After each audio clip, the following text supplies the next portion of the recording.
एक घर में परिवार के एक सदस्य के लिए एक कानून हो, परिवार के दूसरे सदस्य के लिए दूसरा कानून हो।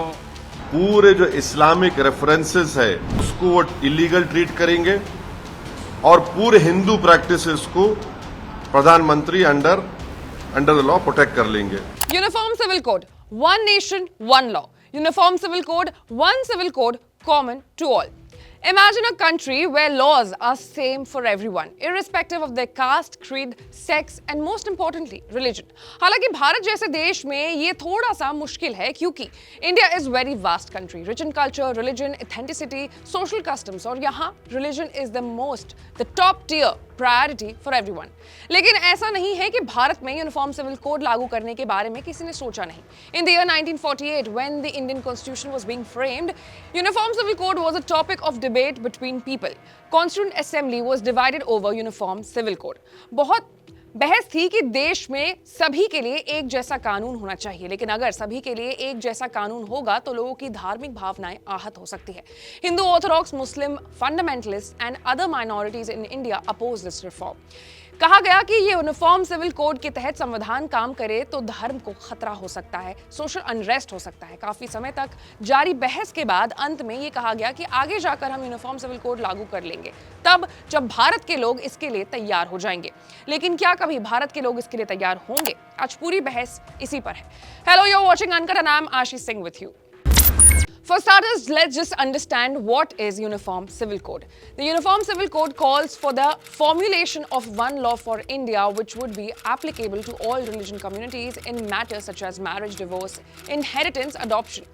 The code comes under Article 44 of the Constitution, which lays down that the state shall endeavour to secure a uniform civil code for the citizens throughout the territory of India. यानी देश में सबके लिए एक ही कानून, फिर चाहे वो किसी भी धर्म का हो, किसी भी जाति का हो या फिर किसी भी जेंडर का हो. The question, why do we need uniform civil code? So the answer to this question is Bharat में धर्म के आधार पर अलग-अलग कानून और मैरिज एक्ट हैं और इसके कारण सोशल स्ट्रक्चर बिगड़ा हुआ है. And this is the reason why there has been a demand for uniform civil code in the country which would bring all castes, religion, classes and sects under one system. एक कारण ये भी है कि अलग-अलग कानूनों के कारण जुडिशियल सिस्टम पर भी असर पड़ता है. प्रेजेंट टाइम में मुसलमान शादी तलाक जैसे मुद्दों को निपटाने के लिए पर्सनल लॉ बोर्ड ही जाते हैं. और एक और मेजर कारण है अंबेडकर के लेडीज और रिलीजन माइनॉरिटीज और वीकर सेक्शंस को दिए गए सिक्योरिटी को लेकर. When this code is made, it will work to simplify the law that currently differ on the basis of religion beliefs such as Hindu Code Bill, Sharia law and others. हालांकि संविधान बनाने के समय अंबेडकर चाहते थे कि यूनिफॉर्म सिविल कोड लागू हो जाए और नेहरू ने भी सहमति जताई थी, लेकिन उन्हें डर इस बात का था कि जो मुसलमान पाकिस्तान को छोड़कर उस वक्त भारत आए थे उनके लिए यूनिफॉर्म सिविल कोड इस वक्त लागू करना ठीक नहीं होगा और इसलिए नेहरू ने उस वक्त ये कहा था कि I want to prepare a ground to it. And this kind of thing is one method of preparing the ground. Preparing the ground? What grounds? The ground means the Hindu Code Bills, जिसमें Hindu marriage act 1955, Hindu minority act 1956 जैसे कुछ बदलाव किए गए थे. ये uniform civil code की तरफ एक कदम था. देखा जाए तो यही पहला और आखिरी कदम था. उसके बाद यूनिफॉर्म सिविल कोड की बात हुई सीधे 1985 शाहबानू केस में, जब एक मुस्लिम महिला ने पति से तलाक मिलने के बाद अपनी एलिमनी के पैसे मांगे. इस्लाम में तलाक के 3 महीने तक ही पति पैसे देता है, लेकिन शाहबानू के केस में सुप्रीम कोर्ट ने लाइफ टाइम मेंटेनेंस के पैसे देने पर फैसला सुनाया. फैसला आने के बाद गजब का बवाल हुआ. संसद से लेकर के सड़क तक लोगों ने विरोध किया. उस वक्त केंद्र में कांग्रेस की सरकार थी और राजीव गांधी पीएम थे. उन्होंने मुस्लिम वुमेन प्रोटेक्शन एक्ट 1986 लागू कर दिया, जिसमें फिर ये बात कही गई कि तलाक के 90 दिनों तक ही महिला पति से पैसे एलिमनी की ले सकती है, उतने दिन की हकदार होती है.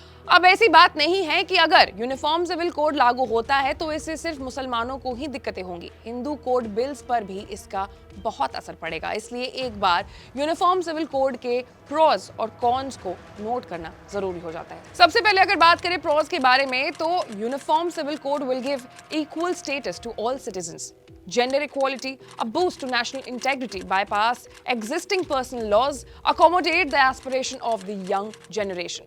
हालांकि कॉन्स की लिस्ट भी लंबी है. Uniform civil code is difficult due to diversity, threat to religion, will increase the interference of state in personal matters, sensitive to implement. एक स्ट्रेंज फैक्ट भी आपको बताती हूँ, भारत में गोवा एकमात्र ऐसी जगह है जहां यूनिफॉर्म सिविल कोड काम करता है, क्योंकि भारत पर जहां ब्रिटिश राज कर रहे थे वहीं गोवा में पोर्चुगल का राज था 1961 तक, और वहां यूनिफॉर्म सिविल कोड ही लागू था। बस वहां की जो परंपरा है वो चलती आई। उसके बाद बाकी की देश की अगर बात करें तो Bangladesh, Malaysia, Turkey, Indonesia, Sudan, Egypt, America, Ireland जैसे देशों में भी यूनिफॉर्म सिविल कोड लागू है। अब 100% का सवाल कि आखिर आज जाकर के हम यूसीसी यानी यूनिफॉर्म सिविल कोड का जिक्र कर क्यों रहे हैं, तो बीजेपी के 2014 के मैनिफेस्टो में यूसीसी का जिक्र किया है। उन्होंने ये लिखा था कि अगर उनकी सरकार आती है तो यूसीसी पर काम होगा, और अब फिर से मध्य प्रदेश में पीएम मोदी ने यूसीसी का जिक्र किया है। उन्होंने कहा है कि एक घर में एक ही नियम लागू होगा, और इसके बाद जो है राजनीति गर्म होती गई है, लोग प्रतिक्रियाएं दे रहे हैं, तरह तरह की बातें हो रही हैं कि यूसीसी को लाना चाहिए या नहीं लाना चाहिए। यूनिफॉर्म सिविल कोड के नाम पर ऐसे लोगों को भड़काने का काम हो रहा है।